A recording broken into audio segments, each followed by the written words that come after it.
दोस्तों, मित्रों, छात्र छात्राओं, भाई बहनों, नमस्कार।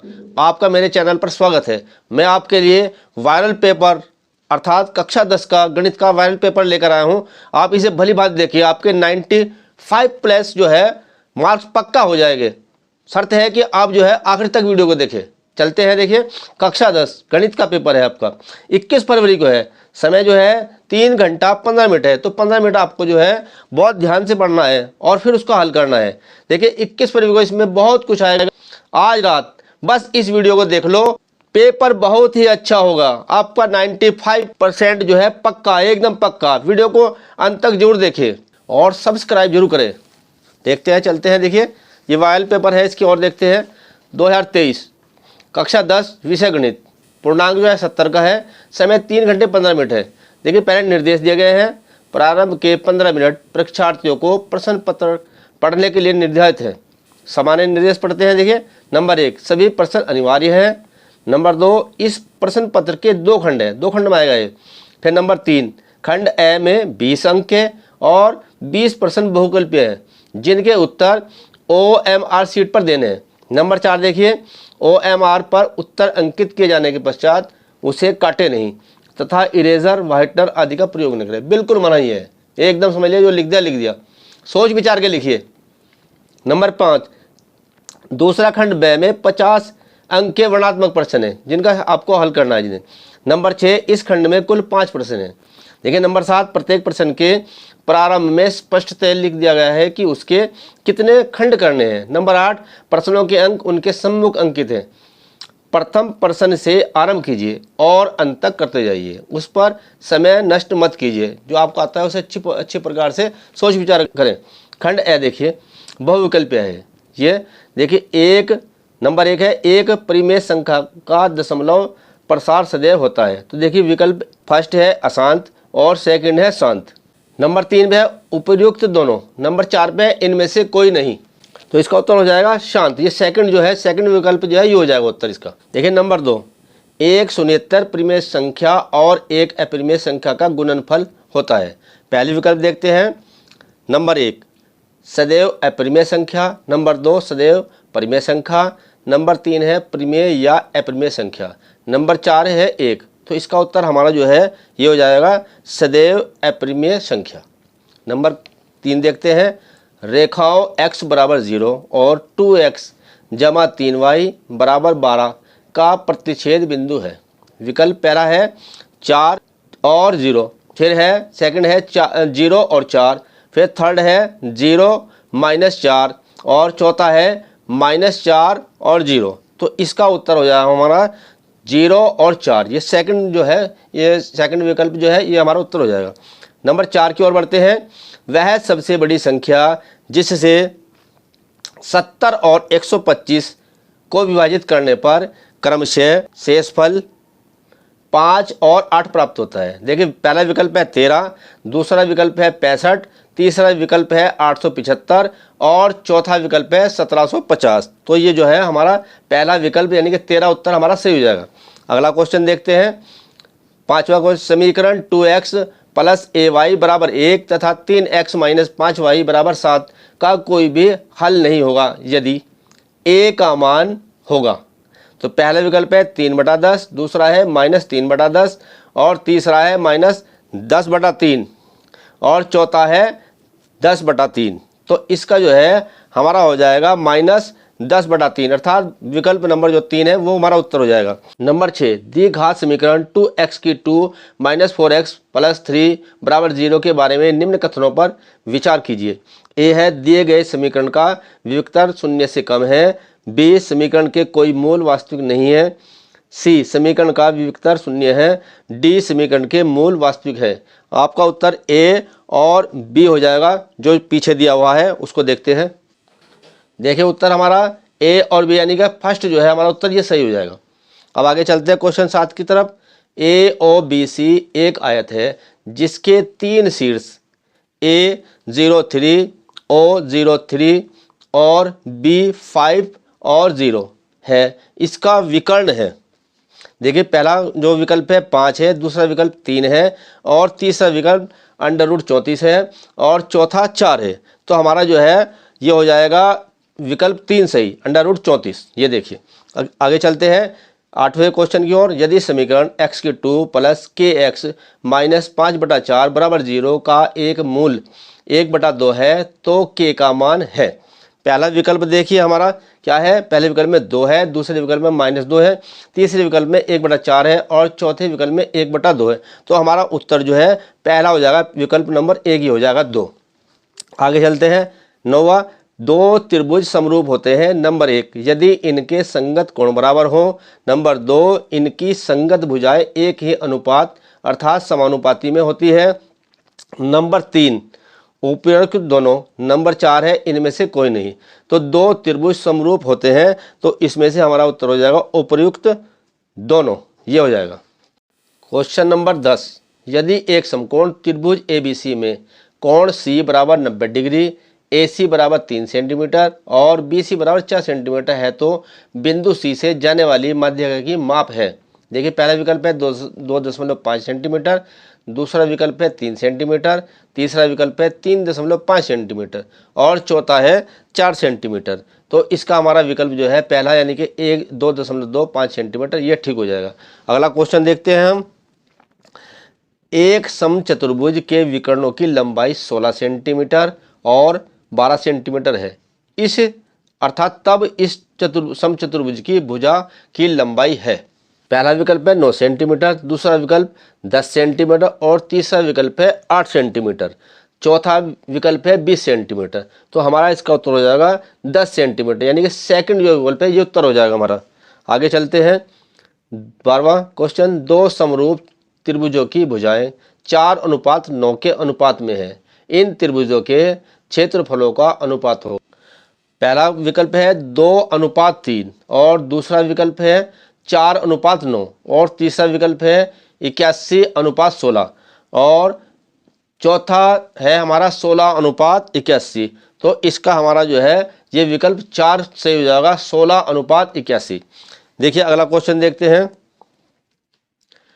यदि 4 tan थीटा बराबर 3 है तो देखिए विकल्प देखते बराबर है तो विकल्प पहला है 2/3 और दूसरा है 1/3, तीसरा है 1/2 और चौथा है 3/4। तो इसका उत्तर हो जाएगा हमारा 1/2, यानी कि विकल्प 3 इसका सही हो जाएगा। आगे देखते हैं 14 नंबर पे का मान होगा। पहला है 1 से कम, दूसरा है 1 और तीसरा है 1 से अधिक और चौथा है 0। तो इसका हमारा विकल्प जो है सेकंड विकल्प ठीक हो जाएगा। देखिए क्वेश्चन नंबर 15 की ओर बढ़ते हैं। यदि एक वृत्त का परिमाप वर्ग के परिमाप के बराबर है तो उनके क्षेत्रफलों का अनुपात है। पहला विकल्प है 22:7 और दूसरा विकल्प है 14:11, तीसरा विकल्प है 7:22 और चौथा विकल्प है 11:14। तो इसका हमारा जो है विकल्प 2 ये 14:11 ये हो जाएगा हमारा आंसर ठीक। दो गोलों के आयतनों का अनुपात 64:27 है। उनके पृष्ठीय क्षेत्रफलों का अनुपात है। तो पहला हमारा जो है विकल्प है 3:4, दूसरा विकल्प है 4:3 और तीसरा विकल्प है 9:16 और चौथा विकल्प है हमारा 16:9। तो इसका हमारा जो है विकल्प 4 यानी कि 16:9 हो जाएगा। क्वेश्चन नंबर 17 1 से 10 तक की धनात्मक विषम संख्याओं का समांतर माध्य होगा। पहला विकल्प है 2 और दूसरा विकल्प है 3 और तीसरा विकल्प है 4 और चौथा विकल्प है 5। तो इसका हमारा जो है आंसर जो है चौथा विकल्प अर्थात 5 हो जाएगा ये। अगले क्वेश्चन की ओर बढ़ते हैं 18 माध्यिका को आलेखीय विधि द्वारा निम्न में से किसके द्वारा प्राप्त किया जाता है। नंबर 1 है त्वरण, नंबर 2 है आयत, नंबर 3 है बहुभुज, नंबर 4 है इनमें से कोई नहीं। तो इसका हमारा विकल्प जो है पहला विकल्प जो है इसमें सही हो जाएगा ये। 19 नंबर पे चलते हैं। यदि कुछ प्रेक्षणों का माध्य 27 तथा बहुलक 45 है तब माध्यिका होगी। देखिए पहला विकल्प है 32, दूसरा विकल्प है 33, तीसरा विकल्प है 34 और चौथा विकल्प है इनमें से कोई नहीं। तो इसका हमारा उत्तर हो जाएगा विकल्प नंबर 2 अर्थात 33। आगे चलते हैं नंबर 20 पे। वर्गीकृत आंकड़ों की से अधिक प्रकार और से कम प्रकार की संचयी बारंबारता वक्रों के प्रतिच्छेद बिंदु के भुज से आंकड़ों का प्राप्त होना है। नंबर 1 है माध्य है, नंबर 2 है माध्यक और नंबर 3 है बहुलक, नंबर 4 है उपरोक्त सभी। तो इसका आंसर हो जाएगा हमारा सेकंड अर्थात माध्यक। देखिए बढ़ते हैं खंड ब की ओर। हमने खंड ए में जो है सबके बहुकल्पीय प्रश्नों के उत्तर ही बताए। इसमें मैं आपको उत्तर नहीं बताऊंगा क्योंकि वरना वीडियो जो है बहुत लंबी हो जाएगी। देखिए सभी खंड कीजिए। क्या है? दो क्रमागत धनात्मक पूर्णांकों का गुणनफल 2 से विभाज्य है, यह कथन सत्य है या सत्य, कारण बताइए। तो आप जरूर कीजिए इसको। ये 2 नंबर का है, 2 नंबर आपका पक्का हो जाएगा।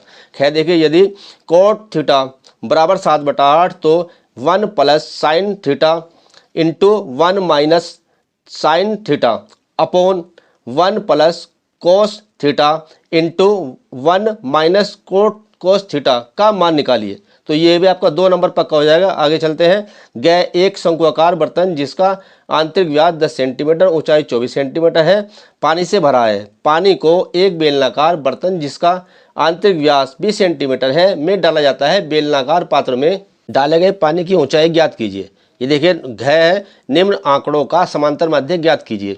एक और वर्गंताल है, दूसरी ओर बारंबारता है। देखिए 10 से 20 की जो बारंबारता है 2 है, 20 से 30 की जो है 7 है, 30 से 40 की 12, 40 से 50 की 15 है, 50 से 60 की जो है 8 है और 60 से 70 की जो है 6 है। ये 2 नंबर पक्का हो जाएगा आपका। बिंदु -4 और 6, बिंदुओं ए -6 और 10 और बी 3 और -8 को जोड़ने वाले रेखाखंड को किस अनुपात में विभाजित करता है? 2 नंबर का, इसको आप जरूर करिए। और देखिए अगले क्वेश्चन की ओर बढ़ते हैं।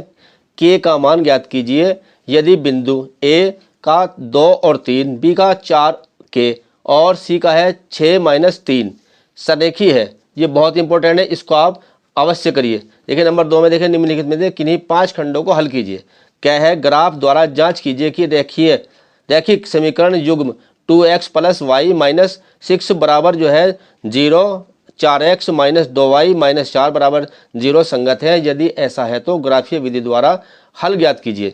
अब देखते हैं ख की ओर बढ़ते हैं। दो संख्याओं के वर्गों का अंतर 180 है। छोटी संख्या का वर्ग बड़ी संख्या का 8 गुना है। दोनों संख्याएं ज्ञात कीजिए। फिर है ग 4 सेंटीमीटर त्रिज्या के एक वृत्त पर 6 सेंटीमीटर त्रिज्या के एक संकेंद्रीय वृत्त के किसी बिंदु से एक स्पर्श रेखा की रचना कीजिए और उसकी लंबाई मापकर लिखिए। घ देखिए 2 खंबे जिनकी ऊंचाइयां 6 सेंटीमीटर और 11 सेंटीमीटर है तथा ये समतल भूमि पर खड़े हैं। यदि इनके पाद बिंदुओं के बीच की दूरी 12 मीटर है तो इनके ऊपरी सिरों के बीच की दूरी ज्ञात कीजिए। अगला क्वेश्चन देखते हैं। किसी स्कूल की कक्षा 10th की 51 लड़कियों की ऊंचाइयों का एक सर्वेक्षण किया गया और निम्नलिखित आंकड़े प्राप्त किए गए। देखिए ऊंचाई सेंटीमीटर में है और लड़कियों की संख्या है। ऊपर तो ऊंचाई सेंटीमीटर में और नीचे लड़कियों की संख्या है। देखिए 140 से कम कितनी है? 4, 145 से कम कितनी है? 11, 150 से कम कितनी है? 29, 155 से कम है 40, 160 से कम है 46 और 165 से कम है 51। तो माध्य का ऊंचाई ज्ञात कीजिए। 6 यदि नीचे दिए हुए बंटन का माध्यक 28.5 हो तो x और y के मान ज्ञात कीजिए। एक और वर्गंताल है, दूसरी ओर बारंबारता।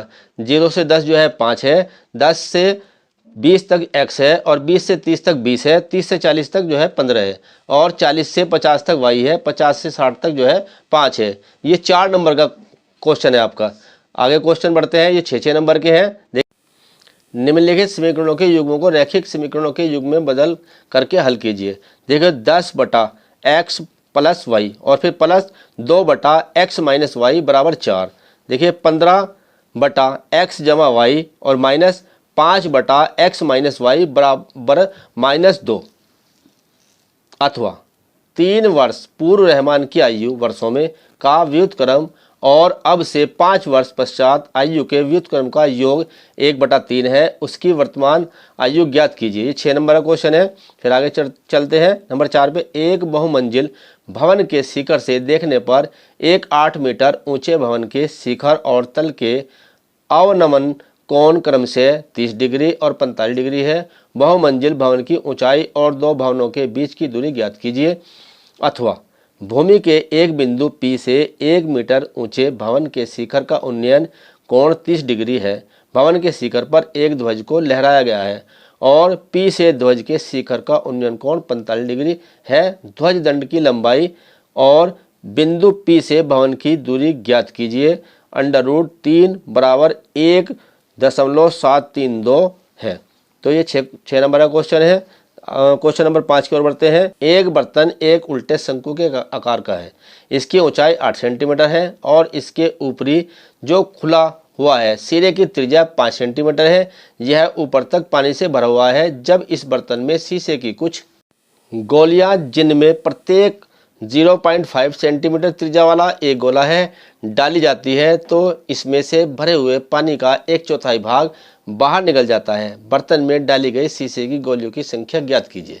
देखिए, अथवा एक गोलाकार कांच के बर्तन की एक बेलन के आकार की गर्दन है जिसकी लंबाई 8 सेंटीमीटर है और व्यास 2 सेंटीमीटर है, जबकि गोलाकार भाग का व्यास 8.5 सेंटीमीटर है। इसमें भरे जा सकने वाले पानी की मात्रा मापकर एक बच्चे ने यह ज्ञात किया कि इस बर्तन का आयतन 345 वर्ग सेंटीमीटर है। जांच कीजिए कि उस बच्चे का उत्तर सही है या नहीं है, यह मानते हुए कि उपरोक्त मापन अतिरिक्त आंतरिक मापन है। तो पाई बराबर 3.14। ये 6 नंबर का क्वेश्चन है, बहुत ध्यानपूर्वक करना है। देखिए, कक्षा 10 गणित 21 फरवरी को इसमें से बहुत कुछ आएगा। शर्त है कि आप जो है जितने क्वेश्चन मैंने बताए हैं बहुविकल्प के मैंने उत्तर बता दिए हैं और जो बैकखंड है उसको आप निकाल करके देखेंगे, निकाल करके अच्छी प्रकार से देखेंगे और अच्छी प्रकार से आपने पेपर करना है। आपके जो है 95+ जरूर आएंगे। अगर आपको वीडियो पसंद आए तो लाइक कीजिए, चैनल को सब्सक्राइब कीजिए और अपने दोस्तों से शेयर भी अवश्य कीजिए। धन्यवाद।